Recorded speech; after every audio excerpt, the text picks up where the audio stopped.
አሲድ ሰው ላይ ደፋችው ግለሰብ። ሁላችሁም ጥንቃቄ አድርጉ።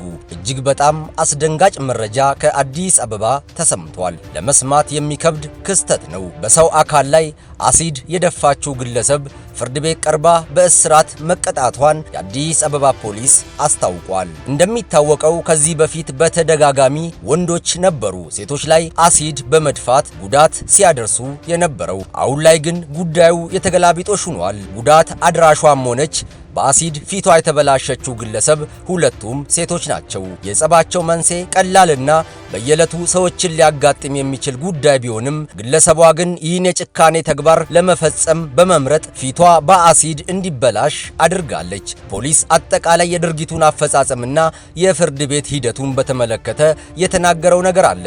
በመረጃችን እናደርሳችኋለን። ነገሩ እንዲህ ነው።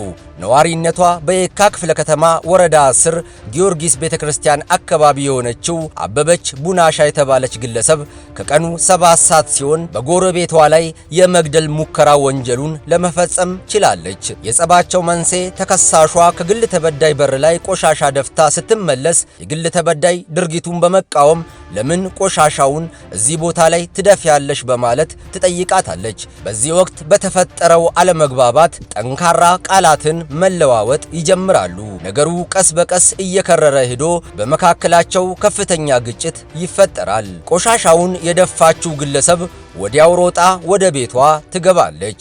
ይህን ያደረገችው ጸቡ እንዲበርድና ሰላም እንዲወርድ አልነበረም። ከቆይታ በኋላ ፈጽሞ ያልተጠበቀና በርካቶችን ያስደነገጠ ድርጊት ተፈጸመ።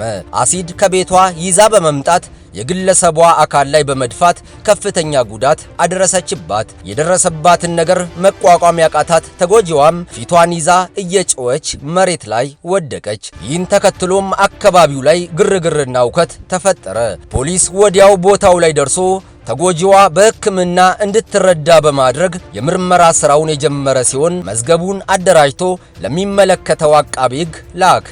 ከኔ ጎን አትኖሪም አታስፈልጊም በሚል ያልተገባ ጸብ በማስነሳት ትደበድባት ነበር። ተከሳሿ ቀድሞ የነበረውን ቂም ሲጣሉ የነበረበትን ቂም ማነሻ በማድረግ ውሃ ለማድፋት ስትሄድ ቆሻሻ ውሃ አትደፊም በሚል አሲድ አዘጋጅታ የግል ተበዳይ ቤት ውስጥ ባለችበት ጊዜ ቤት ውስጥ ይዛ በማግባት ሕፃን ታቅፋ ያለች አሲዱን ፊቷና ሞላ ሰውነቷ ላይ በማድፋት ከቤት ትወጣለች።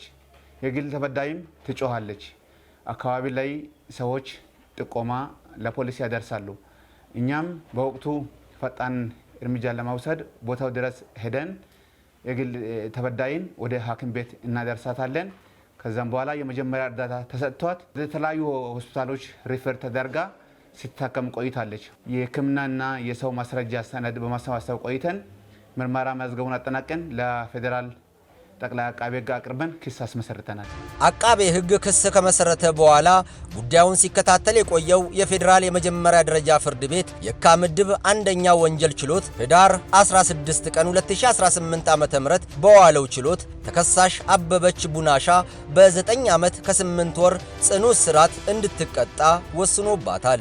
በተለያዩ ምክንያቶች የሚፈጠሩ አለመግባባቶችን በስሜታዊነት ወደ ግጭት በመውሰድ በሰው ላይ ጉዳት የሚያደርሱ ግለሰቦች ከስሜት ወጥተው ችግሮችን በውይይት መፍታት እንዳለባቸውና አለፍ ሲልም ወደ ሕግ አካል በመሄድ ጉዳዩ በሕግ አግባብ እንዲታይ በማድረግ ራሳቸውንም ሆነ ሌሎችን ችግር ውስጥ ከመክተት መቆጠብ እንደሚገባቸው ፖሊስ በመልእክቱ አሳስቧል።